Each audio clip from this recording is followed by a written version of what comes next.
கொஞ்ச நேரத்துல லட்சுமி சொன்னப்பவே உட்கார்ந்திருக்கலாம். இப்படி நம்ம பொழப்புல மண்ணள்ளி போட்டாலே நம்ம பிளான் எல்லாமே நாசமா போச்சேன்னு நீங்க தான் புலம்புவீங்க. நான் சொல்றத சொல்லிட்டேன், அப்புறம் உங்க இஷ்டம்.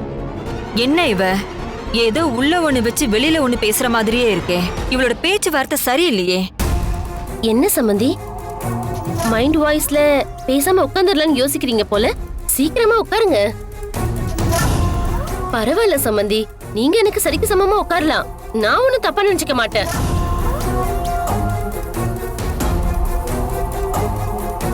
உட்கார்ந்தாச்சு, முதல்ல என்ன விஷயம்னு சொல்லி தொலை. ஏன் சம்பந்தி, நம்ம அனிதாவுக்கு கேன்சர்லாம் ஒண்ணு இல்லையாமே?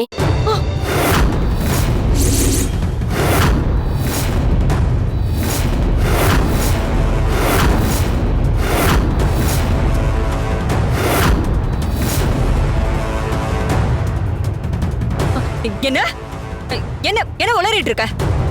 என்ன சம்பந்தி, நான் எதிர்பார்த்ததை விட உங்க முகம் பல மடங்கு பேயறிஞ்ச மாதிரி ஆயிடுச்சு. இங்க பாரு, நீ தேவையில்லாம எதேதோ உளறிட்டு இருக்காத. என்ன என்ன சம்பந்தி இப்படி சொல்லிட்டீங்க? உங்ககிட்ட தேவை இருக்கிறதுனாலதான் இப்ப உங்ககிட்ட உளறிட்டு இருக்கேன். இத பார், நீ ஆழம் தெரியாம காலை விட்டுட்டு இருக்க. எனக்கு நீச்சல்லாம் நல்லா தெரியும் சம்பந்தி. அதனால எவ்வளவு ஆழத்துல நான் முங்குனாலும் மூச்சு முட்டாம பத்திரமா வெளியே வந்துருவேன். பாவம், இப்ப நீங்க தான் மூச்சு முட்டி போய் நிக்கிறீங்க. வேண்டாம் லக்ஷ்மி, வேண்டாம். நீ உன்னோட எல்லைய கிராஸ் பண்ணி போயிட்டு இருக்க. என்ன சம்பந்தி, திடீர்னு மரியாதைலாம் கொடுத்து பேரெல்லாம் சொல்லி கூப்பிடுறீங்க? இப்பவும் நான் சமயக்காரன் பொண்டாட்டி தான், அதெல்லாம் உங்களுக்கு ஞாபகம் இருக்குல்ல? ஏய், இப்ப எதுக்கு பழசெல்லாம் பேசிட்டு இருக்க? நான் பேசுறதுக்கான சந்தர்ப்பம் இப்பதான் அமைஞ்சிருக்கு. ஆனா சும்மா சொல்லக்கூடாது. நீங்க வேற லெவல் சம்பந்தி. நானாவது என் பொண்ணு கர்ப்பம்னு சொல்லி நாடகம் தான் போட்டேன். அது அவளோட வாழ்க்கையை காப்பாத்ததான், அதுல எந்த தப்பும் இல்ல. ஆனா உங்க பெர்ஃபார்மன்ஸ் இருக்கே, ஒரே வாய்ப்பே இல்ல. வேற லெவல் சம்பந்தி. என்னம்மா நடிப்பு! நீங்க ஒரு பக்கம் பின்னி படல் எடுக்கிறீங்க, அனிதாமா ஒரு பக்கம் கலக்கி எடுக்கிறாங்க.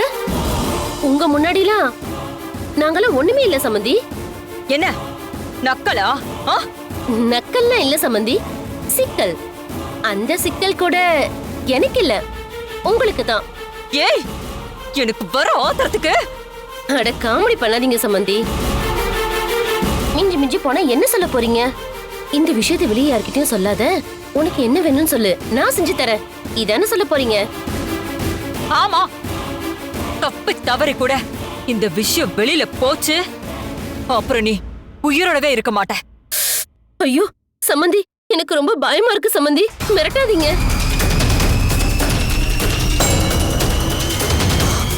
இங்க பாரு லக்ஷ்மி, இந்த விஷயம் வெளியில போகவே கூடாது. உனக்கு என்ன வேணும்னு சொல்லு. ஏதாவது வேணும்னா சீக்கிரமா கேளு. சும்மா சொல்லக்கூடாது சம்பந்தி. பெரிய மனுஷனா பெரிய மனுஷிதான், கற்பூர மாதிரி புடிச்சிட்டீங்க பாருங்க. இப்ப நான் கேக்குறத நீங்க எனக்கு பண்ணி கொடுத்துட்டீங்கன்னா, அனிதாவுக்கு கேன்சர் வந்தா என்ன, உங்களுக்கு ஹார்ட் அட்டாக் வந்தா என்ன, எனக்கு ஒண்ணும் இல்ல. இங்க பாரு, இந்த நக்கல் பேச்செல்லாம் என்கிட்ட வச்சுக்காத. முதல்ல உனக்கு என்ன வேணும்னு ஸ்ட்ரைட்டா கேளு. இப்ப சம்பந்தி, இங்க நீங்க நல்லா இருந்தாதான் உங்க பையன் நல்லா இருப்பான். உங்க பையன் நல்லா இருந்தாதான் என் பொண்ணு நல்லா இருக்க முடியும். அதனால நீங்க எனக்கு ஒரே ஒரு உதவி மட்டும் செய்யணும். அதான் நீ என்ன கேட்டாலும் பண்றேன்னு சொல்லிட்டல. என்ன வேணும்னு கேட்டு தொலை. நீங்களும் அனிதாவும் பேசிட்டு இருந்தத எல்லாத்தையும் நான் கேட்டுட்டேன். சரி சம்பந்தி, நான் நேரடியா விஷயத்துக்கு வரேன். உங்க மக சந்தோஷ், உங்க மருமக, அதான் என் பொண்ணு காயத்ரி கழுத்துல மறுபடியும் தாலி கட்டினா எல்லா பிரச்சனையும் முடிஞ்சிடும்.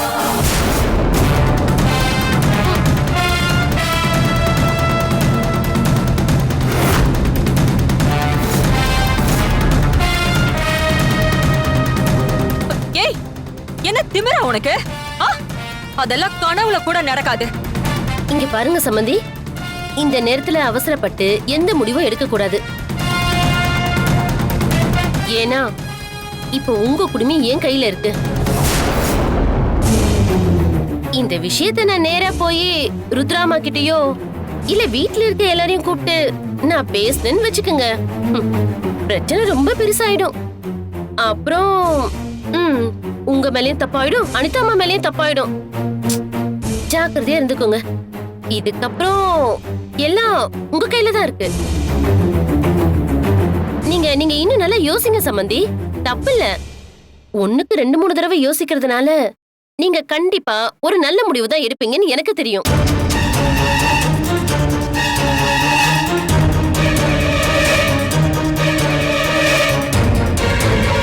சரி, நான் பொண்ணை தொலைக்கிறேன். சூப்பர் சம்பந்தி. இதுக்கப்புறம் இத பத்தி மூச்சு கூட விட மாட்டேன். அப்புறம் இன்னும் ஒரு முக்கியமான காரியம் பண்ணணும். இன்னொன்னா? அதுவும் என்னன்னு சொல்லி தொலை சீக்கிரமா. ரொம்ப பசிக்குது சம்பந்தி. நீங்க உங்க கையால கொஞ்சம் சாப்பாடு பரிமாறினா நான் கொஞ்சம் திருப்தியா சாப்பிடுவேன். அப்புறம் சம்பந்தி, இப்போ நான் உட்கார்ந்து சாப்பிடுற இடம் சமையல் கட்டா இல்ல டைனிங் ஹாலா? இருடி, உனக்கு இருக்கு கச்சேரி. என்ன சம்பந்தி, மறுபடியும் யோசிக்க ஆரம்பிச்சிட்டீங்க? சரி, நீ போ. நீ போய் உட்காரு, நான் உனக்கு பரிமாறுறேன். நீ உன் வயிறு நிறைய நல்லா சாப்பிடலாம். போ. நீங்க வாங்க சம்பந்தி. நீ போ, நான் வரேன்.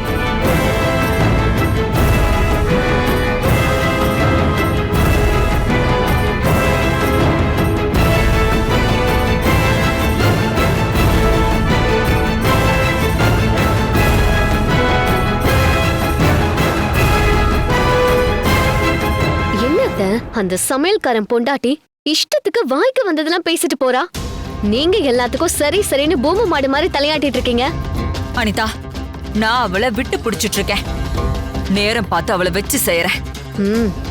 எனக்கு என்னமோ அவதான் உங்களை வச்சு செய்யறாளோன்னு தோணுது. நீங்க எவ்வளவு கம்பீரமா கெத்தா இருந்தீங்க. ஆஃப்டர் ஆல் இவெல்லாம் ஒரு ஆளுன்னு இவ சொல்றதுக்கெல்லாம் தலையாட்டிட்டு இருக்கீங்க. அனிதா, நாம எல்லாரையுமே சமாளிச்சிட்டோம். ஆனா இவ ஒருத்தைய சமாளிக்கிறது தான் எனக்கு அப்படியே உயிர் போய் உயிர் வருது. தொல்லைனாலும் தொல்லை பெரும் தொல்லையா இருக்கு. நம்மளோட மாஸ்டர் பிளான நம்ம எவ்வளவு ரகசியமா யாருக்கும் தெரியாம மெயின்டைன் பண்ணிட்டு இருந்தோம். அந்த ரகசியத்தை இப்ப ஈஸியா தெரிஞ்சுக்கிட்டா. உனக்கு கேன்சர் இருக்குன்னு சொல்லி டிராமா பண்ணிட்டு இருக்கிறத அவ கண்டுபிடிச்சிட்டா. அத வச்சு இப்ப என்ன பிளாக்மெயில் பண்ணிட்டு இருக்கா. இந்த உண்மைய வெளியில சொல்லாம இருக்கணும்னா சந்தோஷ் கையால அவ பொண்ணு கழுத்துல தாலி கட்ட வைக்கணுமா? அத்தை, கொஞ்ச நாள் நம்ம டிராமா முடிய போதில்ல, கொஞ்சம் பொறுமையா இருங்க.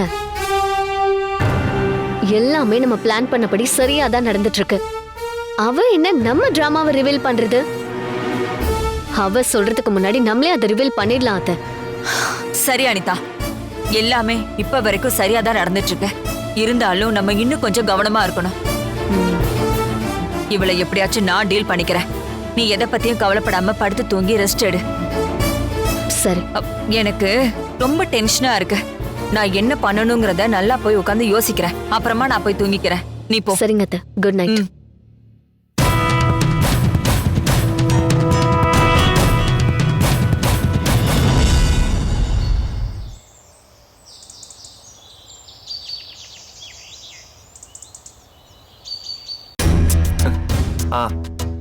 ஓகே.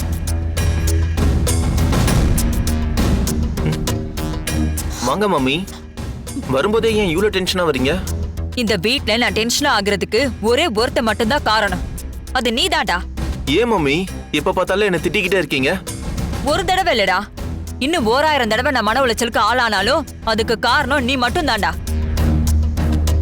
ஏன்னா நீ பண்ண கேடு கட்ட காரியம் அப்படி. ஏன் மம்மி, என்னாச்சு? அதெல்லாம் உனக்கு இப்ப சொன்னா புரியாது. நான் உன்கிட்ட ஒரு முக்கியமான விஷயம் பேசணும்னு தான் வந்தேன். சொல்லுங்க மம்மி. அந்த காயத்ரியோட கழுத்துல நீ மறுபடியும் தாலி கட்டணும். மம்மி, என்ன மம்மி விளையாடுறீங்களா? ஏற்கனவே தாலி கட்டினதுக்கு நான் இந்த நிலைமையில வந்து நிக்கிறேன். இதுல ரொம்ப கூலா இன்னொரு தடவை தாலி கட்ட சொல்றீங்க? நான் அன்னைக்கே உங்க கால்ல விழாத குறையா இந்த பிரச்சனையில இருந்து என்ன எப்படியாவது காப்பாத்துங்கன்னு எவ்வளவு கதர்னேன். அப்படி இருக்கும்போது அவ கழுத்துல மறுபடியும் என்னால எப்படி மம்மி தாலி கட்ட முடியும்? எப்படி பண்ண முடியுமா? என்னடா பேசுற? பண்ற எல்லா தப்பையும் நீ பண்ணிட்டு இப்ப அவ கழுத்துல எப்படி தாலி கட்ட முடியும்னு என்கிட்ட வியாக்கியானமா பேசிட்டு இருக்க? இப்ப அவ யாரு உன் பொண்டாட்டி தானே? உன் பொண்டாட்டி கழுத்துல மறுபடியும் தாலி கட்டுறதுக்கு உனக்கு அவ்வளோ கஷ்டமா இருக்கா? மம்மி என்ன மம்மி, நேத்து வரைக்கும் வேற மாதிரி பேசுனீங்க, இன்னைக்கு மாத்தி மாத்தி வேற மாதிரி பேசுறீங்க. என்னாச்சு உங்களுக்கு? சுய நினைவோட தான் இருக்கீங்களா இல்ல மூளை குழம்பிடுச்சா? ஆமாடா, மூளை குழம்பி பைத்தியம் ஆயிட்டேன். ஒண்ணு மாதிரி தருதலையா புள்ளைய பெத்தம் பாரு. நான் நல்லாவா இருக்க முடியும்? பைத்தியக்காரியா தான் ஆக முடியும். இங்க பாரு, நீ என்ன பண்ணுவியோ எனக்கு தெரியாது. முதல்ல நீ காயத்ரியோட கழுத்துல தாலி கட்டுற, புரிஞ்சுதா? மா ஏமா இப்படி பண்ற? நான் அவ கழுத்துல தாலி கட்டுறதுக்கு நீயே உன் கையால என் கழுத்து நெரிச்சு கொன்னுடுமா? ஏய் இல்ல சாப்பாடுல விஷத்தை வச்சிரு, நான் சாப்பிட்டு உடனே செத்துறேன். சந்தோஷ், நான் சொல்றத கொஞ்சம் கேளு. நீ முதல்ல காயத்ரியோட கழுத்துல தாலியை கட்டு. அவளை எப்படி வெட்டி விடணும்னு நானே உனக்கு ஒரு ஐடியா சொல்றேன்டா. இப்போதைக்கு நீ முதல்ல தாலி கட்டுறதுக்கு ஒத்துக்கோ. சும்மா சும்மா நீ அவ மேல கோவப்படாத. நான் சொன்னா அதுல ஒரு காரணம் இருக்கும்ல. என்ன காரணம்? போலாத காரணம். அந்த காரணத்தை முதல்ல சொல்லுங்க. நான் சொல்றேன்ல காரணம் இருக்குன்னு. எல்லாத்தையும் இப்பவே உன்கிட்ட விலாவரியா சொல்ல முடியாது. முதல்ல நான் சொல்றத செய். நான் எல்லாமே உன்னோட நல்லதுக்கு தான் பண்ணுவேன். இங்க பார், அந்த காயத்ரி கிட்ட கோவப்படாம கொஞ்சம் அன்பா ஆதரவா அந்யோன்யமா இருக்கிற மாதிரி கொஞ்சமாச்சும் நடிடா. ஷோ, ஏண்டா எல்லாரும் சேர்ந்து என் உயிரை வாங்குறீங்கன்னே தெரியல. எப்படிமா அவகிட்ட என்னால அப்படி நடிக்க வராது. டேய், உனக்கா நடிக்க வராது? நீ மத்தவங்க கிட்ட பேசுற மாதிரி உன்னை பெத்தவ என்கிட்ட பேசாத. நீ யாரு, எப்படிப்பட்டவன், என்னென்ன வேலையெல்லாம் பண்ணுவேன்னு எனக்கு நல்லாவே தெரியும். நல்ல புருஷனா நடிக்கிறதுக்கு உனக்கு சொல்லியா தரணும்? ஒழுங்கு மரியாதையா நான் சொல்ற வரைக்கும் காயத்ரி கிட்ட நல்ல புருஷனா நடிக்க பாரு. அதுக்கப்புறம் கால நேரம் பார்த்து என்ன பண்ணணுங்கிறத நான் சொல்றேன். மத்ததெல்லாம் நாம அப்புறமா பாத்துக்கலாம், புரிஞ்சுதா? ம், சரிம்மா.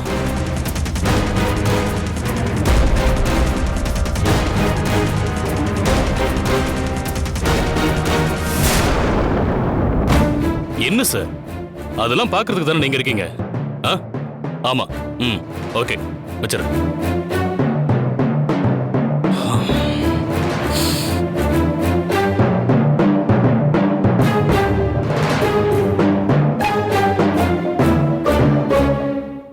ருத்ராமா, அம்மா, இந்த வேலையெல்லாம் நீங்க ஏம்மா பாக்குறீங்க? இதெல்லாம் செய்யறதுக்கு தானே நானும் பிரியாம இருக்கோம். தயவு செஞ்சு நீங்க போய் அனிதாமா கூட இருங்க, இதெல்லாம் நான் பாத்துக்கிறேன். இல்ல சக்தி, அனிதாவுக்கு என் கையால நான் சமைக்கணும். அதான் பிரியாவை சமைக்க வேண்டாம்னு சொன்னேன். பரவாயில்ல.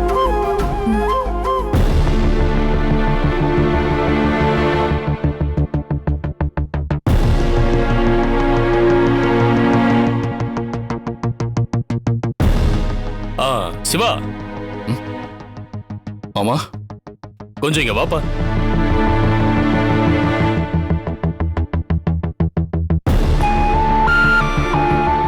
சொல்லுங்க மாமா. சிவா, நம்ம கம்பெனில புதுசா ஒரு வெண்டரை ஆட் பண்ணிருக்கீங்க. ஆனா அதுக்கான அக்ரிமெண்ட் ப்ராசஸ் ஏன் இப்ப வரைக்கும் கம்ப்ளீட் ஆகாம இருக்கு? இத பாரு சிவா, அக்ரிமெண்ட் ப்ராசஸ் கிளியர் பண்ணா மட்டும்தான் பேமெண்ட் ப்ராசஸ் எந்தவித ப்ராப்ளமும் இல்லாம ஸ்மூத்தா போகும். மாமா, டிஎஸ்ஏ அக்ரிமெண்ட் எல்லாத்தையும் வெண்டார் சைன் போட்டு அட்டஸ்டேஷன் பண்ணி கொடுத்தாச்சு. ஆனா நம்ம சைட்ல இருந்து இப்போ வரைக்கும் பெண்டிங்ல இருக்கிறதுக்கான ரீசனே அத்தையோட சைனுக்காக மட்டும்தான்.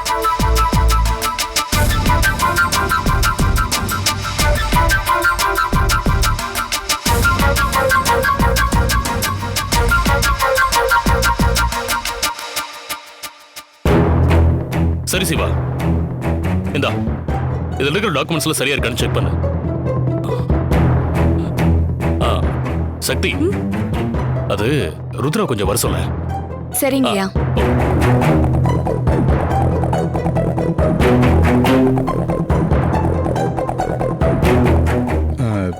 இந்தாங்க சார். சார், நீங்க சொன்ன மாதிரியே அந்த ஃபைல் எல்லாத்தையும் கொண்டு போய் மெயின் டீலர்ஸ் கிட்ட கொடுத்துட்டு வந்துட்டேன். அதுல இருக்க கொரி எல்லாத்தையும் கிளியர் பண்ணிட்டு மெயில் பண்றேன்னு சொல்லிட்டாங்க. ம், சரி, ரொம்ப நன்றி. பரவாயில்ல சார், நான் வரேன் சார். அருண், அனிதாவோட கண்டிஷன் இப்படி இருக்கிறதுனால நான் ருத்ரா எல்லாருமே வீட்டில் இருக்க வேண்டியதாயிடுச்சு. பாவம், சிவா மட்டும்தான் எல்லா ஒர்க்கையும் பார்த்துட்டு இருக்கான். அதனால நீங்களும் கொஞ்சம் முடிஞ்ச அளவுக்கு ஆபீஸ் விஷயத்துல சிவா கொஞ்சம் சப்போர்ட் பண்ணுங்க. கண்டிப்பா சார்.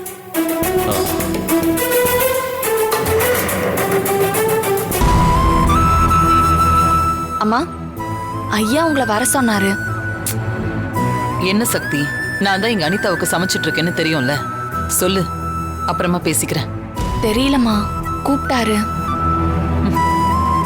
சரி, நீ அடுப்ப பாத்துக்க, நான் போயிட்டு வரேன். Okay sir. செக் பண்ணி பாருங்க. Okay sir. அந்த டாக்குமெண்ட்ஸ் எல்லாம் கொஞ்சம் சரியா இருக்கான்னு என்னாச்சு? நீங்க வர சொன்னதா சக்தி வந்து சொன்னா? உன்கிட்ட ஒரு முக்கியமான விஷயம் பேசணும், அதான் கூப்பிட்டேன். முதல்ல நீ வந்து உட்காரு. இங்க பாருங்க, எனக்கு இப்ப உட்காந்து பேசலாம் நேரம் இல்ல. எனக்கு தலைக்கு மேல வேலை இருக்கு. எவ்வளவு முக்கியமான விஷயமா இருந்தாலும் அப்புறமா பேசிக்கலாம். ருத்ரா, அது நாளைக்கு ஆடிட்டிங் சப்மிட் பண்ண கடைசி நாள். இப்ப வரைக்கும் நீ அந்த புது வெண்டர் அக்ரிமெண்ட்ல சைன் பண்ணவே இல்லை. அதனால அது அப்படியே பெண்டிங்லயே இருக்கு. இங்க பாருங்க, நான் சிவாவுக்கு சைனிங் அத்தாரிட்டி கன்ஃபர்மேஷன் மெயில் மூலமா கொடுக்கறேன். அதை அவன் பாத்துக்குவான். இன்னொரு முக்கியமான விஷயம், இனி ஒவ்வொரு நாளையும் என் பொண்ணு அனிதாவுக்காக நான் வாழணும்னு ஆசைப்படுறேன். அதனால பிசினஸ் ரிலேட்டடா எதையுமே என் காதுக்கு கொண்டு வராதீங்க ப்ளீஸ். எதுவா இருந்தாலும் சிவாவையும் மேனேஜரையும் பாத்துக்க சொல்லுங்க. சரி ருத்ரா. ஆமா, நீ ஏன் இவ்வளவு அவசரப்படுற? டைம் என்னாச்சுன்னு பாருங்க. அனிதாவுக்கு கரெக்டான டைமுக்கு டிஃபனும் டேப்லெட்டும் கொடுக்கணும். நீங்க பாத்துக்கோங்க.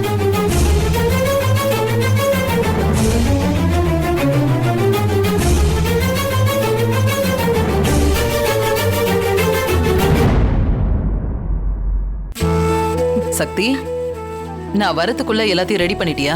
குடு, அனிதாவுக்கு கொடுத்துட்டு வரேன். இல்ல வேண்டாமா, அனிதா அம்மா கூட இருந்து கவனிச்சுக்கிற வேலை எல்லாத்தையுமே நீங்க பாத்துக்கோங்க.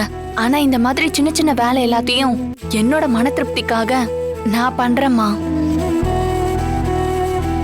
என் மேல அவ்வளோ பாசமா இருந்த நீங்களே ஒரு கட்டத்துல என் மேல வெறுப்ப காட்டுற மாதிரி ஒரு சூழ்நிலை உண்டாயிடுச்சு. ஆனா அதுக்கப்புறம் நான் மறுபடியும் இந்த வீட்டுக்குள்ள வந்து உங்களை உரிமையா அம்மானு கூப்பிடுறதுக்கான காரணமே அனிதா அம்மா தான். அவங்க கூப்பிட்டதுனாலதான், அவங்களுக்காக தான் நான் மறுபடியும் இந்த வீட்டுக்குள்ள வர்றதுக்கு சம்மதிச்சேன். அந்த ஒரே ஒரு நன்றி கடனுக்காகவாவது அனிதா அம்மாவுக்கு இதெல்லாம் நானே பண்றதுக்கு நீங்க சம்மதம் சொல்லுங்க. சரி, போ.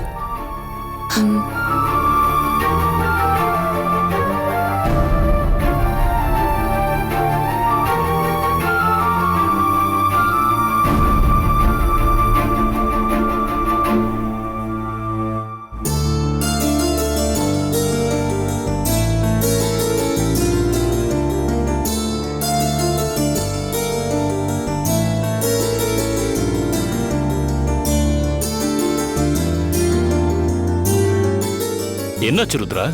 அனிதாவுக்கு டிஃபன் கொடுத்துட்டு டேப்லெட் கொடுக்கணும்னு சொன்னியே, கொடுத்துட்டியா?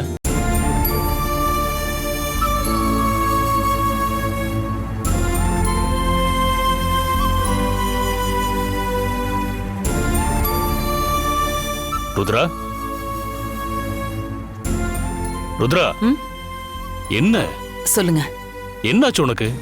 இப்ப வரைக்கும் நான் கூப்பிட்ட எதையுமே நீ கவனிக்கல. என்ன கேட்டீங்க? இல்லம்மா, கொஞ்ச நேரத்துக்கு முன்னால நீதான் நம்ம பொண்ணுக்கு டிஃபன் கொடுக்கணும், டேப்லெட் கொடுக்கணும்னு அவசர அவசரமா போன. ஆனா இப்ப என்னடான்னா எதையோ பறி கொடுத்த மாதிரி உட்காந்துருக்க. என்ன உனக்கு என்னாச்சுமா? மச்சான், ஆபீஸ்ல ஏதாவது பிரச்சனையா? சிவா வேற ஃபைல் எடுத்து வச்சு பாத்துக்கிட்டு இருக்கா. ரொம்ப சீரியஸா இருக்கா. தங்கச்சி வேற ஒரு மாதிரி அழுதுகிட்டு இருக்கா. ஏதாவது பிரச்சனையா? என்ன ருத்ரா, என்ன ஆச்சு? அத்த, ஏதாவது பிரச்சனையா அத்த? இதெல்லாம் கனவா இருந்தா ரொம்ப நல்லா இருக்கும். எல்லார்கிட்டயும் கோவத்தை காட்டி எரிஞ்செறிஞ்சு விழுந்த அனிதா இப்ப பாசத்துக்காக ரொம்ப ஏங்குறா. வாழ்க்கையில அன்பான உறவு கிடைக்கிறது முக்கியம் இல்ல, வாழ்நாள் முழுக்க அந்த அன்பு குறையாம இருக்கிறது தான் முக்கியம். ஆனா நம்ம அனிதாவுக்கு இது எதையுமே நாம முழுசா கொடுக்கலையேன்னு நினைச்சு பார்க்கும்போது மனசுக்கு ரொம்ப கஷ்டமா இருக்கு. இத பாரு ருத்ரா, எல்லாத்தையும் கடந்து போறத வாழ்க்கை. நம்ம வாழ்க்கையில் நடக்கிற எல்லா விஷயத்துக்கும் நாம பொறுப்பாக முடியாது. எல்லாத்துக்கும் நமக்கு மேல ஒருத்தர் இருக்கான். அண்ணே, நாம எல்லாரும் சேர்ந்து என்னதான் ஆறுதல் சொன்னாலும் ருத்ராவோட வழிய யாராலையும் புரிஞ்சுக்க முடியாது. பெத்த மனசு எப்படி பதறும்னு ஒரு அம்மாவா நினைச்சு பார்க்கும்போது என்னாலேயே தாங்க முடியல. இதை எப்படின்னு ருத்ரா தாங்கிப்பா?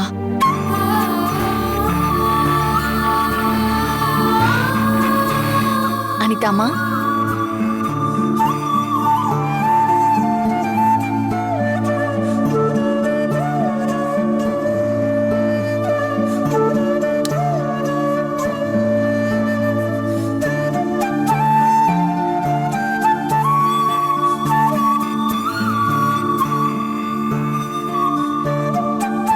அனிதாமா, அனிதாமா எழுந்துறீங்க.